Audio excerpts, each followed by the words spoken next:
दिखावे की थाली। रमा एक बहुत अच्छे परिवार से बिलोंग करती है और हमेशा दूसरों के बारे में अच्छा सोचती है।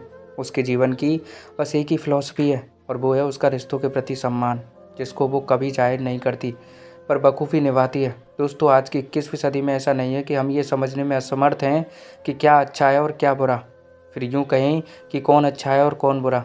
बस देखकर भी कुछ बातें इग्नोर कर देते हैं और इसका सीधा असर पड़ता है रमा जैसे बंदों पर, जो पूरी श्रद्धा से हर रिश्ते को निभाते हैं। रमा जब छोटी थी तो वो समझ ही नहीं पाती थी उसकी कुछ गलत सहेलियाँ घर पर कुछ और होती थी और बाहर कुछ और। उसे लगता था शायद ये उनके मूड टेंट्रम्स हैं जिनकी वजह से ये ऐसे बिहेव करती हैं। धीरे धीरे रमा बड़ी हो गई, बिना ये समझे कि जब ज़िंदगी में वो कदम रखने जा रही है उसे समझना होगा कि कौन उसके लिए सच्चा है और कौन दिखावेबाज।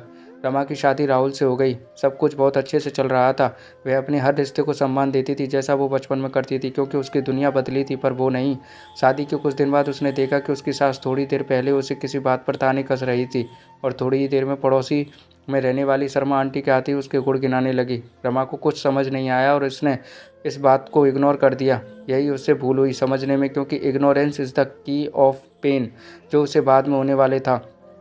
एक दिन रमा ने किचन में दूध उबलने रखा, भूल गई, दूध गिर गया और उसी समय उसके ससुर जी ऑफिस से आ गए। तो पहले उसकी सास ने उसको खूब खरी खोटी सुनाई और उसके ससुर जी के आते ही बोली, हटो, मैं साफ़ कर देती हूँ। रमा को समझ ही नहीं आया कि वो इतना लाउड क्यों बोल रही है, पर जैसे ही उसने पीछे मुड़कर देखा तो उसे समझ आ गया कि ये सब ड्रामा उसके ससुर जी को दिखाने के लिए है। अब रमा छोटी छोटी बात नोट करने लगी थी और वो साफ देख पा रही थी कि चीज़ें जैसी दिखती है वैसी होती नहीं, बल्कि जैसी दिखाई जाती हैं वैसी होती हैं। रमा अपने पति और उनके भाई के साथ बेंगलोर में रहती थी, जहाँ उसके सास ससुर अक्सर आया जाया करते थे। जब भी वे लोग आते रमा उनकी खूब सेवा करती और आराम कराती, पर यह सब न देखते हुए उसकी सास मौका देखती रहती कि किस तरह रमा को उसके पति और उसके अपने पति के सामने नीचा दिखाया जाए।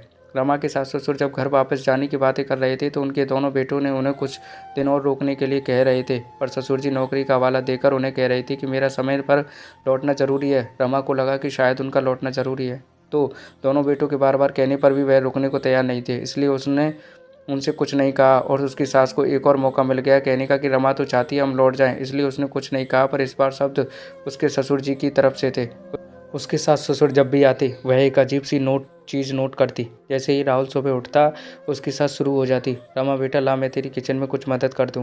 कब तक बैठी रहोगी, बोर हो जाती हूँ, तू भी तो ऑफिस जाती है, थक जाती है। जैसे ही राहुल 9 बजे घर से बाहर काम पर निकलता रमा की सास टीवी लगाती और पूरा दिन उसी में व्यस्त रहती। शाम होते ही राहुल के आने के टाइम वो फिर एक्टिव हो जाती और किचन के कामों में रमा का हाथ बटाने लगती। रमा जब भी ऑफिस से लौटती थी देखती थी कि घर का वही काम सिमटा होता था जिस पर राहुल की नज़र पड़ सके और जिसका बखान राहुल को किया जा सके। इन सब बातों ने रमा को अंदर से तोड़ दिया और वह सोचने लगी कि क्या एक बच्चे से बेहतर माँ को कोई जानता है। क्या राहुल को समझ नहीं आता कि रमा 8 घंटे की जॉब करती है और उसकी सास 30-35 मिनट की जॉब करती है। अब उसको समझ आ चुका था कि जो दिखावे की थाली सबको परोसी जा रही थी उसी में सबको स्वाद आ रहा था, और उसकी प्यार से परोसी हुई थाली का दिखावा, परोसी हुई थाली का खाना सबको बेस्वाद नज़र आता था। रमा बहुत रोई। उसने ये फैसला लिया कि अब इस दिखावे की थाली को अब और सहन नहीं करेगी। उस दिन एक रमा ने पुरानी रमा को सबक सिखाया कि दुनिया को वही पसंद है जो उनको दिखता है, और उसी दिन से रमा ने खूब दिखावे की थाली परोसने का फैसला ले लिया।